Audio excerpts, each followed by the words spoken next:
Começando mais um curso de filosofia aqui. Hoje nós vamos falar sobre tolerância. E eu quero abordar assim, alguns pensadores que colocam a tolerância como algo negativo. E Hannah Arendt, que tem uma visão muito bonita de tolerância, que faz uma ligação de tolerância com compaixão. Ontem nós falamos aqui sobre temperança, o que a gente pode fazer para dar um tempero na vida. O que a gente pode fazer para não viver o fastio, né? O conceito de temperança, quem viu ontem a live, é uma virtude que é o contrário da gula.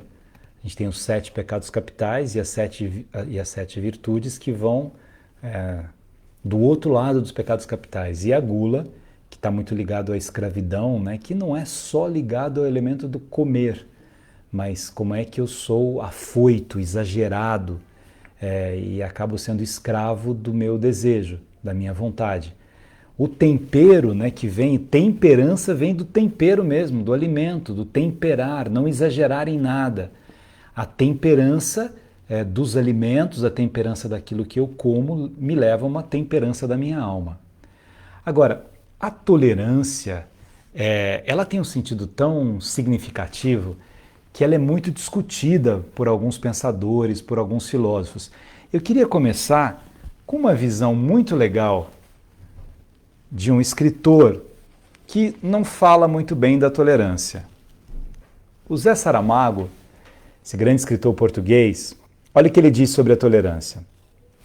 Eu sou contra a tolerância, porque ela não basta.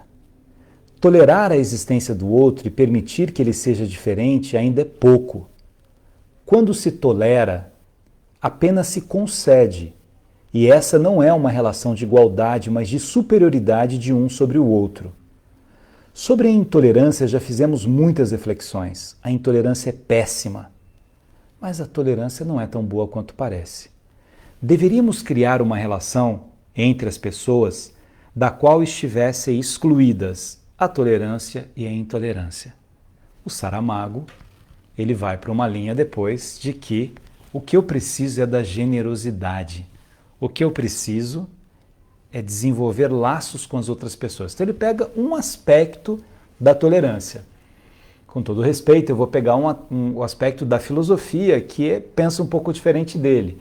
Na verdade, tolerância não é tolerar o outro no sentido de que eu digo assim, bem, eu vou tolerar 15 minutos de atraso. Eu vou tolerar 10 minutos de atraso. Eu vou tolerar isso porque foi feito por uma criança. O sentido do tolerância aqui não é uma concessão ao outro, é uma compreensão do outro e uma compreensão de mim mesmo. É uma compreensão do significado do outro e do meu significado. Agora vamos pegar um filósofo que fala sobre isso, que é Voltaire. Olha que bonito essa reflexão de Voltaire. Devemos tolerar-nos mutuamente, porque somos todos fracos, inconsequentes, sujeitos à mutabilidade, ao erro. Um caniço vergado pelo vento sobre a lama, porventura dirá ao caniço vizinho, vergado em sentido contrário, rasteja meu modo miserável, ou farei um requerimento para que te arranquem e te queimem? Não.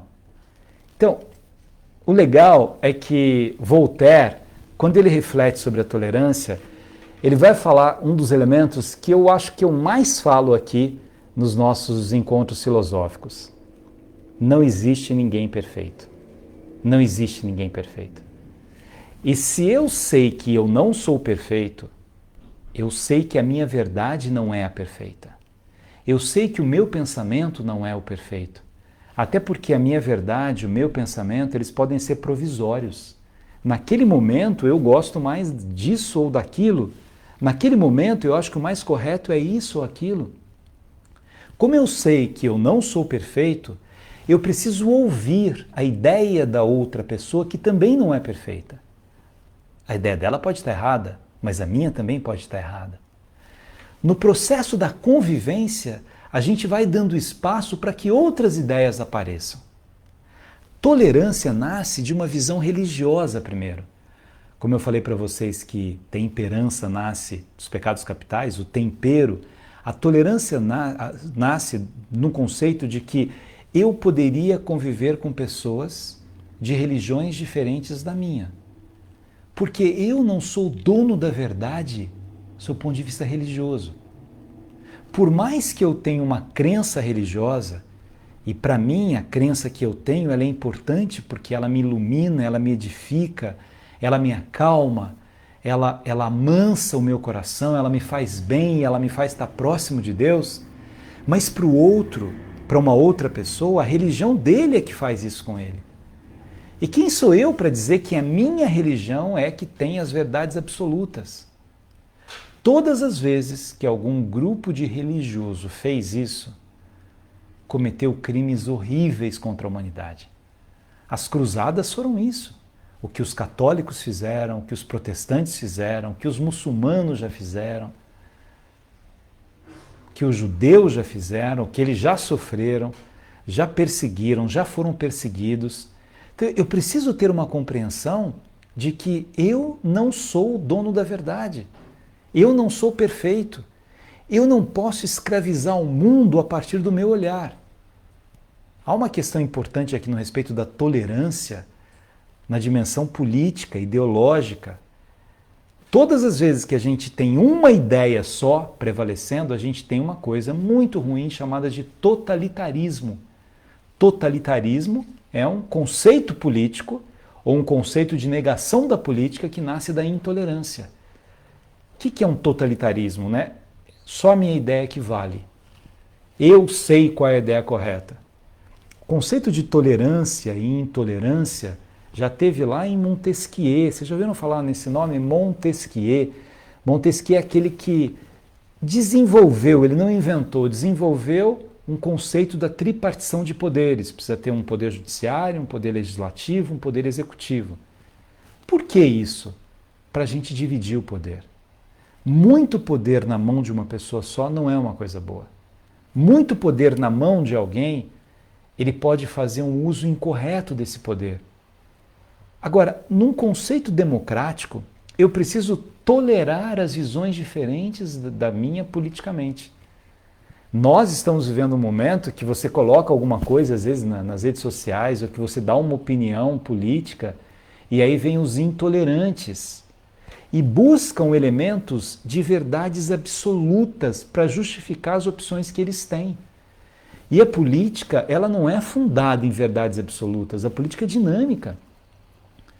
E seria bom que as pessoas que gostam desse ou daquele, que são desse partido ou daquele partido, conversassem, sem ódio, sem jogar pedra um no outro, mas compreendendo visões de mundo diferente, pensamentos diferentes. Quando eu não admito participar desse processo, eu faço um reducionismo da vida política.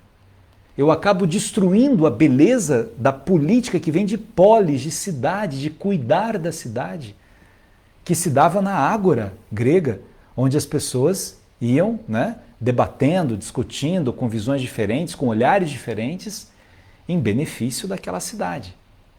O tolerante não é que... vamos entender aqui o Saramago, né? Não quero falar mal do Saramago, mas quando ele coloca aqui do tolerante, é que a palavra tolerante, às vezes, ela pode me levar para essa interpretação. Não, eu tolero você, eu não gosto de você, mas eu tolero você. Eu não concordo com você, mas eu tolero com você. Não é esse o sentido filosófico. Nesse sentido, ele tem razão, é ruim mesmo, não é tolerar o outro. Mas o sentido mais nobre do processo da tolerância, que está em Voltaire, está em Hannah Arendt, que é uma filósofa que sofreu muito na vida.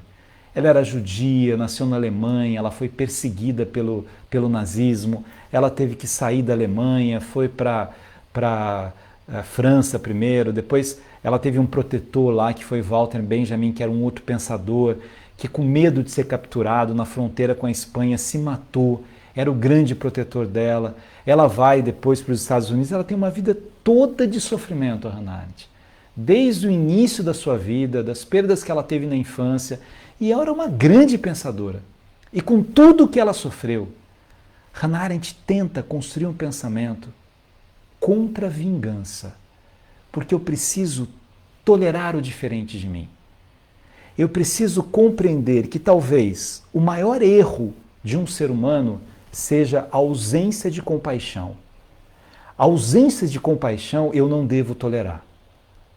Em Hannah Arendt, a gente vai extrair uma coisa do que eu devo tolerar ou do que eu não devo tolerar. Porque não significa que o tolerante deva tolerar tudo. Ah, você é tolerante, então você tolera a violência contra a mulher. Não, eu não tolero a violência contra a mulher. Você é tolerante, então você tolera a tortura. Não, eu não tolero a tortura. Você é tolerante, então você tolera o racismo. Não, eu não tolero o racismo. Tudo aquilo que significa ausência de compaixão na visão de Hannah Arendt, eu não devo tolerar. Eu devo ter um diálogo comigo mesmo e uma decisão intransigente contra isso. Eu preciso desenvolver dentro de mim aquilo que expande a minha alma, que é a compaixão, que é o amor, que é o me colocar no lugar do outro. Todas as vezes que esse outro ele é destruído, ele é humilhado, ele é ofendido, ele é pisado, eu não posso compactuar com isso. Nós estamos vivendo num momento que a gente achava que o racismo era um assunto do passado, né? O racismo era uma história dos navios negreiros, os poemas de Castro Alves, o sofrimento dos escravos, da luta que houve pela libertação dessas pessoas, da compreensão dessa humanidade. Parecia que a gente já tinha virado esta página de horror que foi o racismo. Parecia isso, mas não é isso que acontece. É impressionante como algumas pessoas se sentem superiores às outras pessoas por qualquer razão. Qualquer razão. Da mesma forma que brancos se sentem superiores aos pretos, homens se sentem superiores às mulheres, pessoas de alguns estados, a gente viu isso na eleição. Alguns estados do Brasil contra outros estados do Brasil, não tolerando que os outros estados tivessem opiniões diferentes dos estados em que eu vivo. Olha aí a intolerância. Talvez eles tivessem razão. Algumas pessoas conseguem depois compreender os erros que tiveram naquele momento. Mas quem sou eu para achar que o estado em que eu nasci tem gente mais competente do que o estado em que o outro nasceu? Que história é essa? Quem sou eu para achar que há mais dignidade em alguém que tem uma cor de pele diferente da pele do outro? Que história é essa? Voltemos aqui a Voltaire. Na compreensão da nossa infabilidade de pensamento, de ideias, de valores, eu preciso beber dessa riqueza da diversidade. É rico saber que, de repente, eu sou católico, para mim faz bem participar da Igreja Católica, fui seminarista, mas eu tenho um amigo budista, eu tenho um amigo judeu, eu tenho um amigo evangélico. E muitas vezes eu troco ideias de pensamentos. O Papa Francisco, um dos melhores amigos dele, é judeu. Aí o Papa, não, desculpa, vocês que mataram Cristo, não quero saber de vocês. Não, o Papa vai aprender com ele vai aprender com o Papa. A tolerância abre a minha mente, a intolerância fecha a minha mente. A tolerância me coloca o pensamento do outro como um pensamento necessário para aprimorar o meu pensamento. Pode ser que depois de uma longa conversa com alguém de uma outra religião, eu continue achando que nesse aspecto, aquilo que eu pensava continua correto. Ou não. Hoje, antes aqui, eu participei de uma live em que a gente estava discutindo o pensamento medieval, Santo Agostinho e São Tomás de Aquino, né? E foi muito interessante que teve ali um doutor, né, em patrística, colocando o pensamento dele, e eu discordei um pouco, né, da maneira com que ele vê Tomás de Aquino, né, ele vê Santo Agostinho muito mais afetivo, muito mais apaixonado, e Tomás de Aquino só racional, né?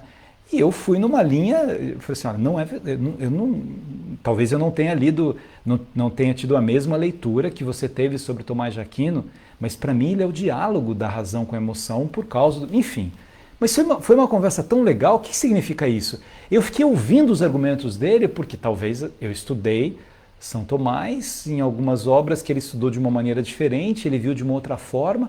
Agora, então, tolerar a presença dele falando sobre filósofos que eu gosto tanto não significa suportar a presença dele, significa agradecer por ele estar presente. Compreender que a presença dele enriquece aquilo que eu acredito em termos filosóficos. Tolerar, né? Não, esse meu amigo é evangélico e eu tenho tolerância com ele. Não significa que eu estou tolerando no sentido negativo da palavra. Significa que bom que eu tenho um amigo que vai me ensinar um pensamento que eu não conheço tanto. E a partir da compreensão dele, talvez eu tenha uma outra compreensão do pensamento que eu tenho. Uma outra compreensão de mundo. Aí alguém que é mais à esquerda na política vai conversar com alguém que é mais à direita, alguém que é mais social-democrata, vai conversar com alguém que é mais liberal, que é mais... E nessas conversas vão surgir ideias incríveis. Porque, minha gente, nós somos seres racionais, a gente tem inteligência. Quando você xinga o outro e se mostra intolerante, você deu descarga na sua inteligência. Você não está usando a sua inteligência. Você está usando a sua agressividade, a sua impulsividade, não a sua inteligência. A sua inteligência te leva a ouvir o argumento inteiro do outro, o pensamento inteiro do outro. Eu não vou fechar um livro de alguém que num determinado momento colocou uma coisa diferente de mim, por causa disso eu não quero ouvir mais. Eu estou ali num jantar com alguns amigos, aí de repente um amigo vira e fala para mim, eu acho que, não sei, a Igreja Católica ela errou muito, porque ela só buscou poder e a história do casamento dos padres era uma coisa só para a igreja não ter herdeiros por causa de dinheiro e tal. Se uma pessoa fala isso numa conversa comigo, primeiro que para mim é muito interessante entender o que levou essa pessoa a ter esse tipo de visão, de argumento. E se eu tenho vontade de conquistar esta pessoa, né, se eu tenho vontade de seduzir, no sentido nobre da palavra, ajudá-la a ter uma outra visão sobre a Igreja Católica, se eu estou ali conversando sobre isso, o mais legal é fazer perguntas sobre isso, né? É mesmo? Então você acha que a história do celibato, da pureza, é só financeira? Não, é só financeira, tal. Então os monges budistas também era uma questão financeira, né? Porque ali também havia essa negação da sexualidade naqueles que queriam uma elevação maior. Eu não tinha pensado... não, a pessoa já vai dizer, no budismo tem isso também. Eu falei, então tem, né? No judaísmo, se a gente pegar no judaísmo pós-mosaico, o sumo sacerdote também não tinha uma... você já começa a mostrar para a pessoa, se ela for tolerante, outras ideias diferentes das ideias que ela estava tendo. Ajuda essa pessoa, inclusive, a ter uma visão mais ampliada. Às vezes eu estou vendo parcialmente. E nós vemos as coisas parcialmente. Vocês estão me vendo assim. Vocês não estão me vendo as costas. Vocês não estão vendo se eu estou de calça, se eu estou de bermuda. Vocês estão me vendo parcialmente. Eu estou vendo alguém dar uma palestra, eu estou vendo a pessoa de frente. Eu não vejo uma lateral, não vejo a lateral. Você está vendo um violão, você tem olhares para ele. Mas quantas formas tem de olhar um violão, de ver alguém tocar o violão? Então, eu não tenho toda a verdade sobre o violão. Eu não tenho toda a verdade sobre a pessoa que eu estou vendo. Eu não tenho condições de compreender a outra pessoa. Então, quem sou eu para ser o dono dessa verdade? Que sentido tem isso? Quero pegar uma outra frase aqui com vocês, de um dos homens que mais marcou a história pela tolerância, que é o Gandhi. Gandhi foi um grande líder da tolerância. A lei de ouro do comportamento é a tolerância mútua, já que nunca pensaremos todos da mesma maneira, já que nunca veremos senão uma parte da verdade e sob ângulos diversos. Nós não conseguiremos nunca ter a verdade inteira das coisas, mesmo quando nós estamos participando daquele momento. Eu estava ali naquele jogo de futebol quando teve aquela briga, então, mas você estava de um lado da torcida que você viu esse pedaço da briga. Ele estava do outro lado, então ele teve uma visão diferente da visão que você teve daquela briga. O outro estava vendo em casa e pela televisão teve uma visão diferente. Quem tem a verdade total? Quem tem a verdade total? Eu fico tão... Como seria a palavra? Não é decepcionado. É quase que um entristecimento quando eu vejo as pessoas brigando com coisas que não tem o menor sentido. Amigos brigando por política, né? Pessoas nas redes sociais, assim, você coloca uma uma reflexão, às vezes, que não... E aí a pessoa acha que você está querendo atacar a pessoa que ela considera como um mito, como não sei o que. Espera um pouco, né? Não endeuse as pessoas. Aliás, a gente falou que a tolerância nasce de discussões religiosas. Eu fico muito preocupado como as pessoas usam o nome de Deus desconectados com o conceito de Deus. Não dá para usar o nome de Deus para xingar alguém. Não dá para usar o nome de Deus para defender a morte de alguém. Pega a figura de Jesus. Com quem ele teve preconceito? Ele só xingou os religiosos, inclusive, porque eram hipócritas.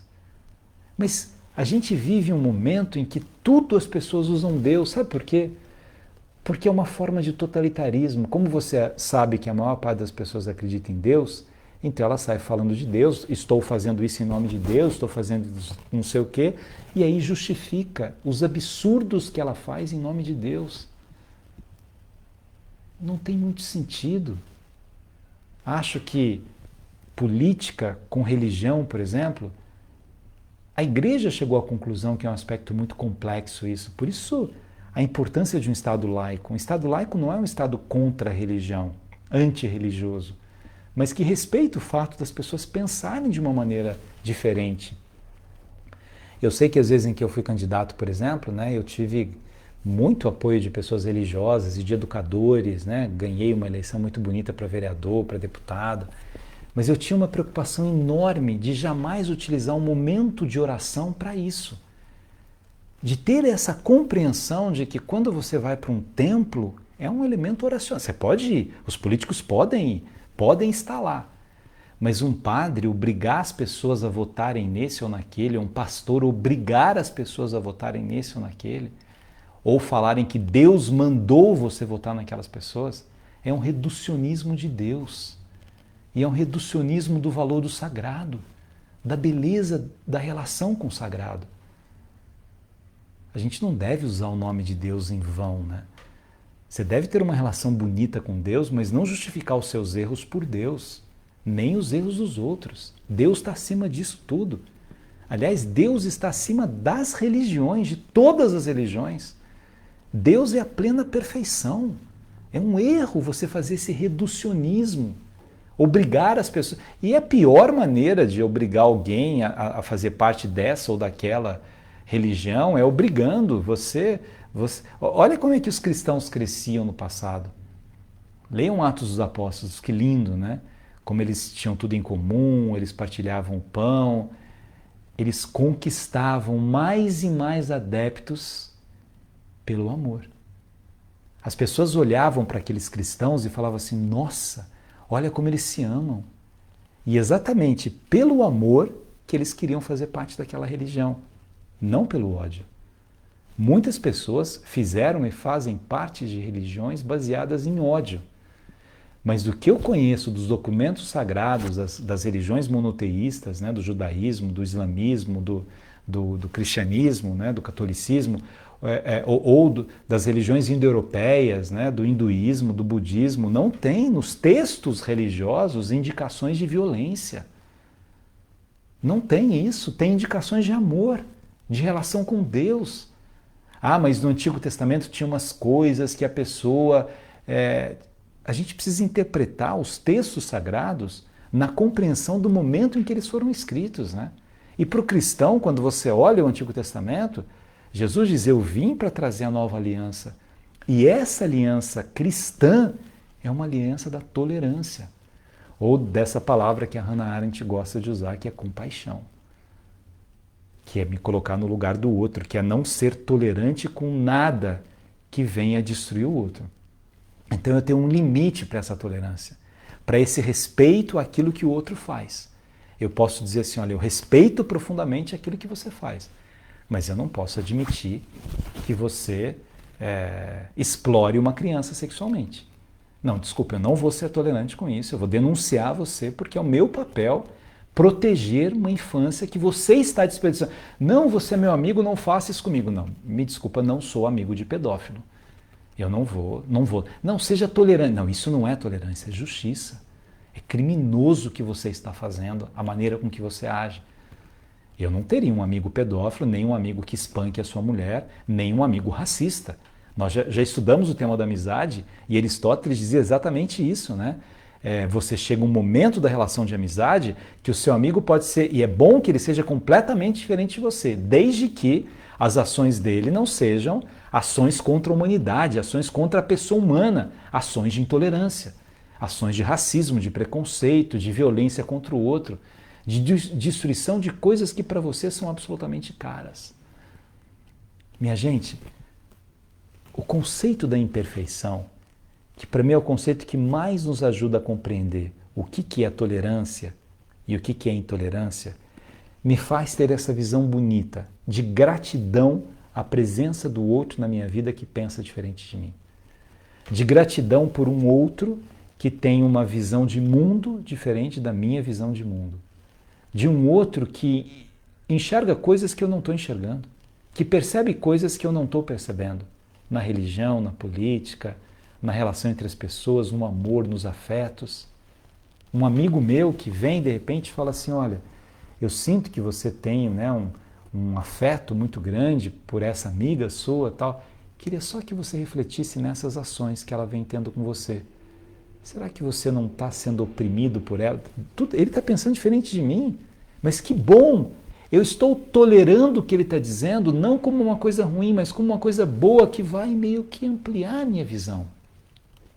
Eu sou professor, tenho uma outra amiga que é professora, aí eu vi comentários de alunos sobre ela, comentário dela do que ela faz na sala de aula, e eu penso diferente dela, e é bom para ela que eu pense diferente dela, porque talvez eu a convença a mudar a sua maneira de dar aula. Ou talvez ela me convença. Eu estou aberto para isso.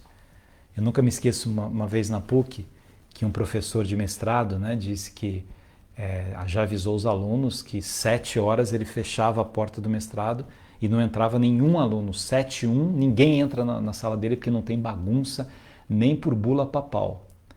Aí eu, muito leve, né, falei assim para ele, e você já patenteou isso? Porque isso é uma invenção genial, né? Nunca acho que ninguém pensou isso no mundo. Ele falou, Xalit, você está tirando sarro de mim? Eu falei assim, meu amigo, mestrado, doutorado, tem alunos que vêm do Brasil todo estudar aqui. Atrasou um avião, teve um problema. Que diferença faz se entrou 1 minuto, 2 minutos? Qual é a função pedagógica desse radicalismo que você está tendo? Vejam, são visões diferentes. Pode ser que ele tivesse certo e eu errado. Agora, uma aula de mestrado tem 3 horas, 4 horas, né? O outro veio, sei lá de onde, né? Eu tinha alunos na PUC de Manaus, de Rondônia. Imagina o tempo que você fez para estar aqui. E aí, porque você criou uma norma que você acha o máximo aquela norma, você não tolera aquele aluno que chegou alguns minutos atrasado. Mas é bom quando o outro é capaz de ouvir você mesmo e refletir sobre as ações que ele tem. Ninguém é dono da verdade. O absolutismo da verdade é o caminho para a intolerância. A verdade absoluta é o caminho na política para o totalitarismo. Aí eu quero fechar um poder, não, vamos fechar o Supremo, vamos fechar o Congresso, eu que mando, vamos não sei o quê. Não, é muito ruim isso. A gente precisa ter um elemento dialogal e todo mundo conseguir dividir o poder sem ser o dono da verdade. O ser dono da verdade não me leva para nenhum lugar. A gente tem que construir pontes com as outras pessoas. Pontes, não muros. E tolerar, aqui nesse sentido, Voltaire, Hannah Arendt, e o sentido que eu queria deixar para vocês, não é aceitar o outro, aguentar o outro. Tolerar é agradecer a presença do outro, que pensa diferente de mim e que vê a verdade por um ângulo que eu não estava vendo. Que me ajuda a ver esse violão. Eu estou aqui na frente, ele está do lado de trás. Ele falou, nossa, você viu que atrás do violão? Não tinha visto atrás. Então eu vou dizer como é que se faz um violão por trás.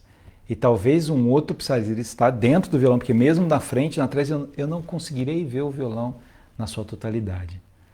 Estamos chegando ao final aqui.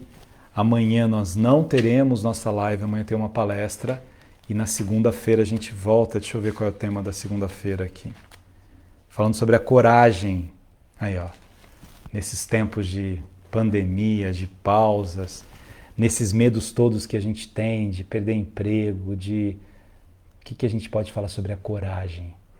A gente vai falar amanhã. Deixa eu falar uns ois para vocês aqui. Maria Leonira, acrescenta na nossa vida, obrigado. Maiara Barbosa, Hannah Arendt. Quem nunca leu Hannah Arendt, pesquisa um pouco sobre ela.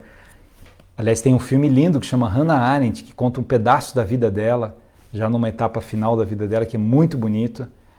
Uma dica de Hannah Arendt, de livro, pode ser A Condição Humana, é um livro muito presente. Valdenise de Aracaju, deixa eu ver os meus amigos amados aqui do Face, a Deusa Araújo, não dá para tolerar pessoas nem racistas, nem violentas, nem pessoas que excluem pessoas, exatamente. A Sueli Donato, beijo para você. Rosângela, Camelo, Gabriel, muito obrigado por compartilhar essas coisas com a gente. Viana Nascimento, mais gente aqui no Face. Clenir Cabrini, Denise Rosa, desculpa, eu pego alguns nomes assim, mas saibam que estão todos no meu coração aqui. Obrigado por vocês. Mas o que eu queria ficar, Neurita Martins, Bagé, Rio Grande do Sul, Ellen, Josiane, obrigado. Maria Célia. Quando vocês colocarem no Face ou no Insta, se conseguir colocar cidades, Prado, São José do Rio Pardo, a Thalita Piovesan, coloquem as cidades que a gente aproveita e manda um beijo para as cidades de vocês também. Silvânia, Josenir, Sinira, sempre presente. Obrigado, aprendo muito com suas aulas, eu também aprendo muito com vocês. Penha Oliveira, Carmen. Então, na segunda-feira, Selma Vale. Na segunda-feira a gente vai falar sobre esse tema tão bonito que é o tema da coragem. Coragem. A gente vai ver que ter medo todo mundo tem, não é um problema ter medo, não é um problema. O problema é o medo que nos paralisa. Então a gente não precisa ter medo. E que você passe um bom final. Fortaleza, pessoal de Fortaleza, Caruaru, Kátia Alves de Caruaru, Aldorica, Brasília. Aí, ó, que legal. É bom colocar cidades, a gente faz uma viagem aqui por esse país maravilhoso que é o Brasil. Então, pegando o tema tolerância na relação entre os países, né? Maria Célia de Goiânia, Itabira, Minas Gerais, Fabiana, a gente não deveria tolerar quem mora num outro estado pelo fato de aguentar, suportar. A gente deveria agradecer o fato de nós conhecermos pessoas que moram em outros estados e o fato do Brasil ser esse país tão rico, tão maravilhoso, com culturas tão diferentes, com múltiplas identidades, né? São muitos Brasis presentes num Brasil só. Essa é a tolerância positiva. Agradecer as diferenças e aprender com elas. Bom final de semana. Até segunda-feira. Beijo.